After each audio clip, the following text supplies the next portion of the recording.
Mission 29 की तैयारी, कौन किस पर भारी। नमस्कार, न्यूज स्टेट देख रहे हैं आप और मैं हूं आपके साथ प्रगति शर्मा। शुरुआत एक बड़ी खबर के साथ। राजधानी दिल्ली से खबर, लोकसभा चुनाव को लेकर बीजेपी की तैयारी लगातार जारी है। सक्रिय है बीजेपी और फोकस है लोकसभा चुनाव पर, मिशन 29 पर। आज इसी कड़ी में 8 राज्यों की कोर कमेटी की बैठक होनी है, जिसमें लोकसभा चुनाव को लेकर उम्मीदवारों के नामों पर चर्चा होनी है। अमित शाह और जेपी नड्डा बैठक में मौजूद रहेंगे। केंद्रीय गृह मंत्री अमित शाह, राजनीति के चाणक्य कहे जाने वाले अमित शाह, और जिन्होंने विधानसभा चुनाव में भी मध्य प्रदेश की कमान संभाली थी, अब लोकसभा चुनाव को लेकर भी वो एक्टिव हैं। और साथ ही बीजेपी के राष्ट्रीय अध्यक्ष जेपी नड्डा बैठक लेंगे। मुख्यमंत्री डॉक्टर मोहन यादव बैठक में शामिल होंगे। वीडी शर्मा, हितानंद शर्मा भी बैठक में मौजूद रहेंगे। तो मध्य प्रदेश के कुल 15 नेता बैठक में शामिल होंगे। एमपी में बीजेपी उम्मीदवारों पर चर्चा होगी। इससे पहले मध्य प्रदेश में एमपी में नेताओं की बैठक हुई, जिसमें वीडी शर्मा मौजूद रहे, हितानंद शर्मा मौजूद रहे, मुख्यमंत्री मोहन यादव मौजूद रहे और नामों को लेकर चर्चा हुई है। लोकसभा सीटों पर कौन सा दावेदार सबसे मजबूत होगा, कौन से दावेदारों को मौका मिलना चाहिए, इन सभी पहलुओं पर चर्चा हुई है। हालांकि हरी झंडी आला कमान से ही मिलेगी और क्या कुछ निर्णय होगा वो तो वक्त ही बताएगा। मध्य प्रदेश में बीजेपी अब लोकसभा चुनाव को लेकर सक्रिय नजर आ रही है और उम्मीदवारों के नामों पर चर्चा जारी है। इसी कड़ी में आज 8 राज्यों की कोर कमेटी की बैठक होनी है, जहां पर नामों पर चर्चा होगी, डिसीजन एक लिया जाएगा। और क्योंकि उम्मीद ये भी जताई जा रही है कि हो सकता है कि किसी नए नाम को मौका मिल सके। हालांकि 1 अनार और 100 बीमार जैसी स्थिति देखने को मिल रही है, क्योंकि अभी भोपाल में भी जब बैठक हुई थी तो कई नाम निकलकर सामने आ रहे थे। फिर चाहे वो आलोक शर्मा का नाम हो, नरोत्तम मिश्रा का नाम सामने आ रहा हो, कई नाम सामने आ रहे थे। तो अमित शाह और जेपी नड्डा बैठक में मौजूद रहेंगे। और चलिए इस पर ज्यादा बातचीत करते हैं। हमारे साथ हमारे रिपोर्टर्स अलग अलग जगहों से जुड़ गए हैं। जहां राजधानी भोपाल से अतुल शर्मा हमारे साथ जुड़ गए हैं, वहीं ग्वालियर से विनोद शर्मा हमारे साथ जुड़ गए हैं। सबसे पहले राजधानी भोपाल, अतुल आपका मैं रुख कर लेती हूं। भोपाल की अगर मैं बात करूं, हाल ही में एक बैठक होती है जिसमें कई नामों पर चर्चा हुई, कई दावेदार बताए जा रहे हैं। 1 अनार 100 बीमार जैसी स्थिति देखने को मिल रही है, लेकिन नाम सिर्फ एक ही होगा। बीजेपी के लिए कहा जा रहा है कि ऐसा भी हो सकता है कि जो नाम नहीं सोचा गया हो वो नाम इस बार देखने को मिल जाए फिर से।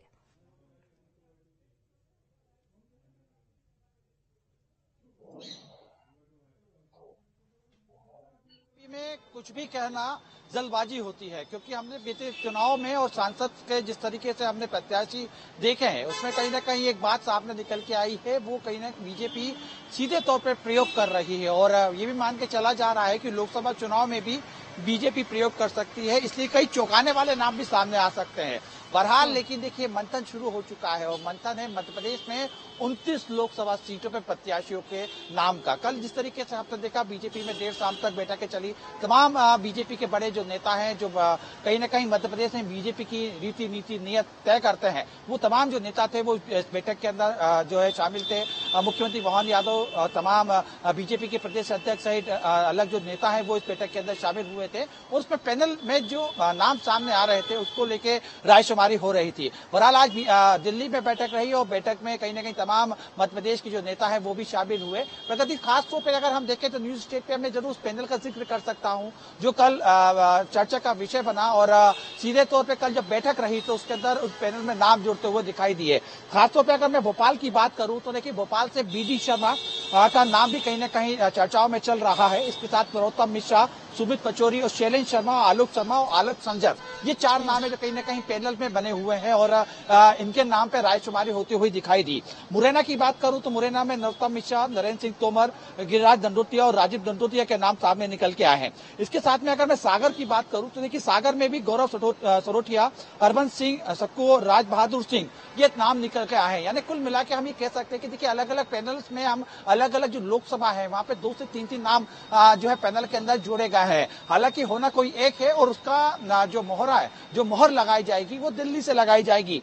इसी तरह कैसे कि देखिए, मैं होशंगाबाद की बात करूं तो होशंगाबाद में दिलचस्प नाम निकल के आया है शिवराज सिंह चौहान का, क्योंकि वहां पे हम कहीं ना कहीं शिवराज सिंह चौहान का 2 जगह पैनल में नाम हमें दिखाई दे रहा है, जिसमें खासतौर पर होशंगाबाद और विदिशा दोनों जगह पैनल में नाम शिवराज सिंह चौहान के हमारे जो सूत्र बता रहे हैं वो उसके अंदर हैगा। साथ में डॉक्टर राकेश शर्मा, दर्शन सिंह चौधरी और अभिलाष मिश्रा, ये कहीं ना कहीं सीधे तौर पर नाम है। देखिए, विदिशा जहां से मैं बात कर रहा था लगातार, तो वहां पे भी पूर्व मुख्यमंत्री शिवराज सिंह चौहान और वर्तमान सांसद रमाकांत भार्गव, मनोज कटारे और तरुण सिंह दांगी, श्याम सुंदर शर्मा। ठीक है अतुल, देखिए कई नाम बताए जा रहे हैं। ग्वालियर का भी मैं रुख करूंगी, क्या स्थिति वहां पर देखने को मिल रही है, लेकिन राजधानी दिल्ली का पहले रुख कर लेते हैं। वरिष्ठ संवाददाता विकास चंद्रा हमारे साथ जुड़ गए हैं।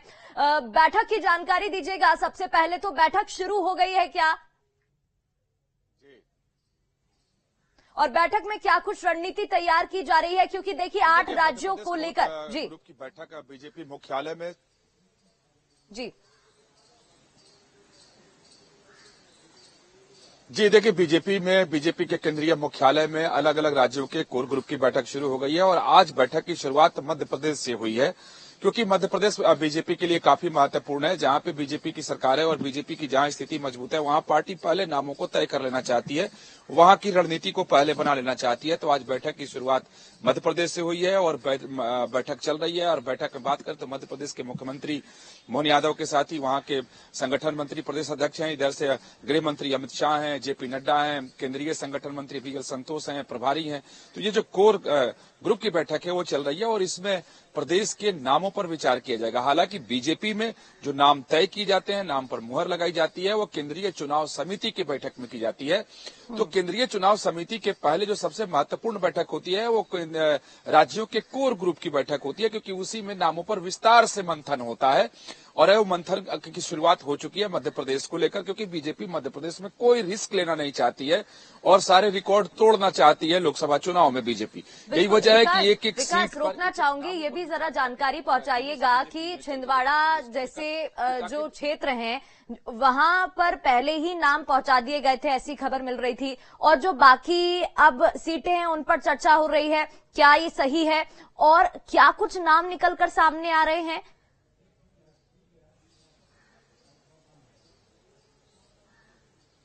देखिए, अगर बात की जाए तो अभी कोर ग्रुप की बैठक हो रही है।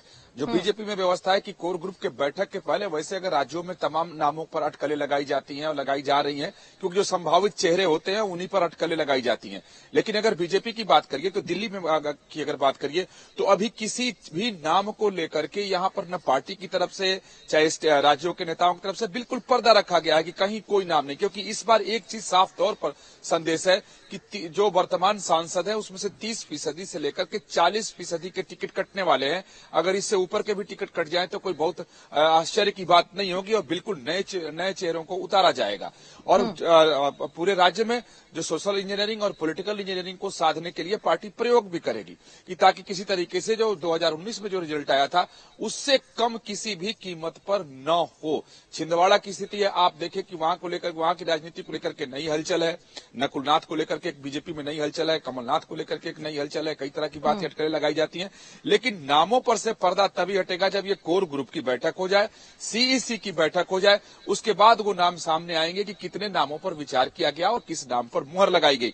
यहाँ सबसे महत्वपूर्ण बात इस कोर ग्रुप की बैठक में यह होती है कि अगर स्टेट की तरफ से एक सीट पर 2 या 2 से ज्यादा उम्मीदवारों के नाम आए हुए होते हैं तो केंद्रीय नेताओं के साथ बैठ करके उस पर चर्चा होती है कि समीकरणों के हिसाब से कौन सा सूट बैठता है, यानी तमाम सारे जो फॉर्मूले हैं नाम तय करने के उस पर चर्चा होती है। वो चर्चा चल रही है कि किस लोकसभा सीट से किसे उतारा जाए ताकि जातीय समीकरण भी सिद्ध हो, क्षेत्रीय समीकरण भी सिद्ध हो, तमाम जो मतदाता है बीजेपी के जो वो संतुष्ट रहें, कार्यकर्ताओं में असंतोष न आए कि टिकट का प्रत्याशी का नाम सामने आने के बाद ऐसा न हो कि कार्यकर्ताओं का असंतोष सामने आ जाए और पार्टी को खामियाजा भुगतना पड़े। तो ऐसे किसी नाम को भी नहीं जारी कर सकते, न बता सकते। तो अभी पूरी गोपनीयता रखी जाती है और रखी जाती भी है बीजेपी में। और बिल्कुल, और बीजेपी के लिए कहा भी जाता है कि जब तक नाम सामने आता नहीं है तब तक कोई भी नतीजे पर आप नहीं पहुंच सकते हैं।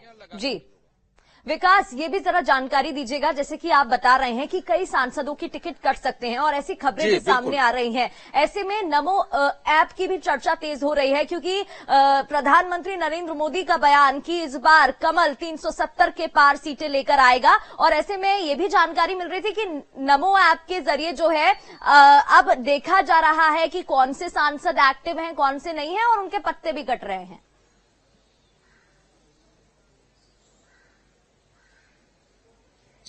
जी बिल्कुल, पत्ते तो कटेंगे, बहुत सारे सांसदों के पत्ते कटेंगे और पूरे बीजेपी में ये जो अभी तक की जो फिलर कह सकते हैं, जो बातें समझ में आ रही हैं कि जिस तरीके से बीजेपी की रणनीति है कि मौजूदा सांसदों के टिकट को बेरहमी से काटा जाएगा और उनके जगह पर नए चेहरों को लाया जाएगा, कार्यकर्ताओं को मौका दिया जाएगा ताकि वो मैदान में उतरे।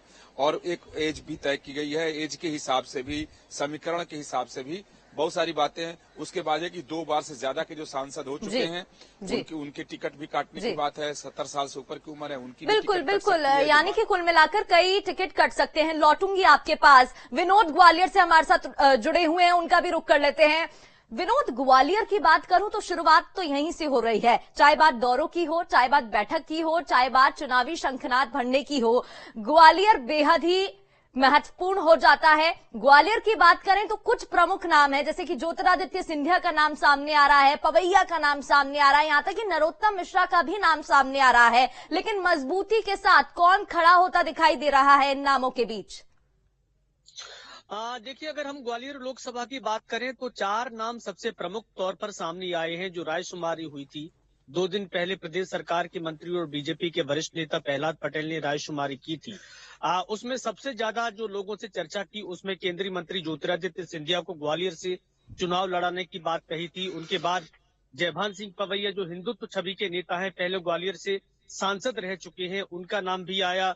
साथ ही भारत सिंह कुशवाहा, जो कि मध्य प्रदेश सरकार के पूर्व मंत्री रहे हैं, लेकिन कुशवाहा समाज का एक बड़ा वोट बैंक ग्वालियर लोकसभा क्षेत्र में है, तो उनका नाम भी चर्चा में आया है। साथ ही साथ विवेक शेजवलकर और नरोत्तम मिश्रा, गृह मंत्री जो रहे हैं प्रदेश सरकार के, उनका नाम भी चर्चा में है।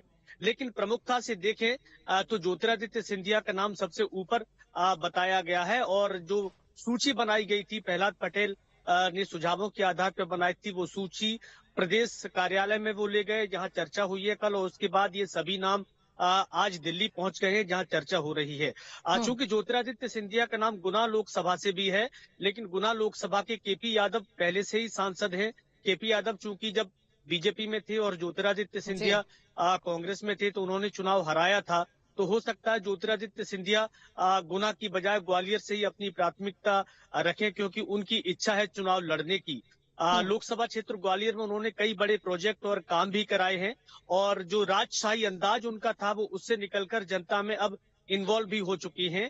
तो ज्यादातर ये अंदाजा अभी खबर चल रही है बीजेपी के सूत्रों के द्वारा, जो बताई जा रही है कि ज्योतिरादित्य सिंधिया यहाँ से प्रमुख दावेदार हो सकते हैं।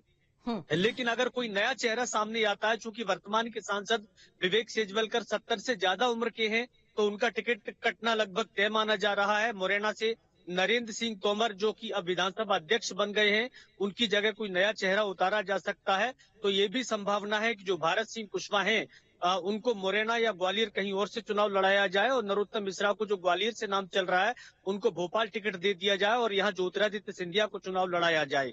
फिलहाल 1-2 दिन में इसकी पूरी जब चर्चा हो जाएगी पार्टी आला कमान में, तो उसके बाद ये नाम जानकारी भी निकलकर सामने आ जाएगी और पर्दा हट जाएगा कि वो नाम कौन सा होगा। हो सकता है इंतजार करना पड़े, नजर आप बनाए रखिएगा। तीनों के पास लौटूंगी मैं, लेकिन इस बीच एक और बड़ी खबर का रुख कर लेते